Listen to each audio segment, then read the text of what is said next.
There was a time when Disney dared to wander off the lighted path into a realm of darker stories and dangerous ideas.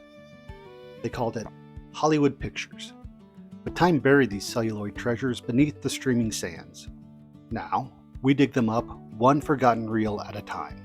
Welcome to Pharaoh's Vault. From deep beneath the dunes of forgotten cinema, our excavation continues. Today's discovery, a pair of emotional relics exploring the feeling of fear and exile. Exile isn't a relic of ancient civilizations, it's a pattern that repeats across history.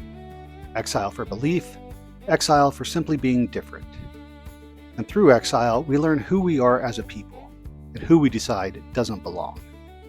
In October 1995, Hollywood Pictures released two films, 2 weeks apart, that explored the exile of those their worlds deemed unfit to belong, for very different reasons and with very different consequences.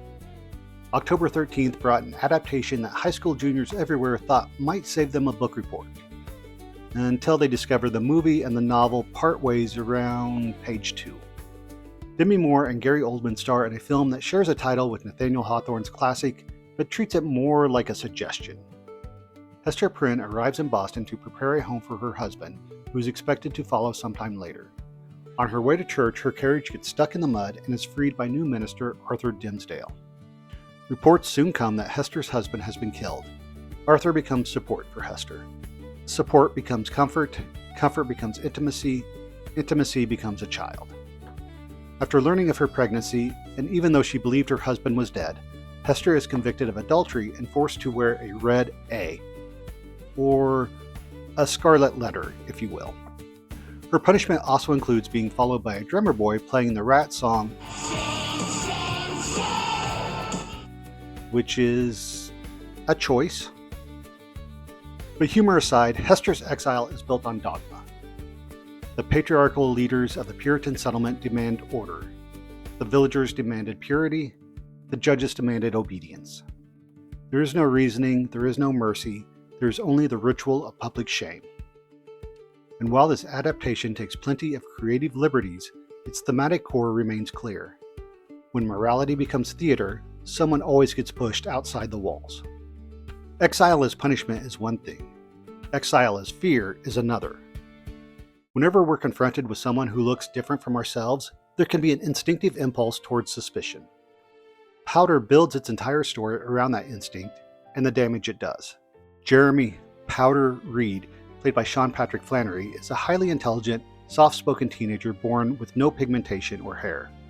After his grandfather's death, he's integrated into the local school and community. His pale appearance and unusual relationship with electricity spark immediate reactions. Different is dangerous.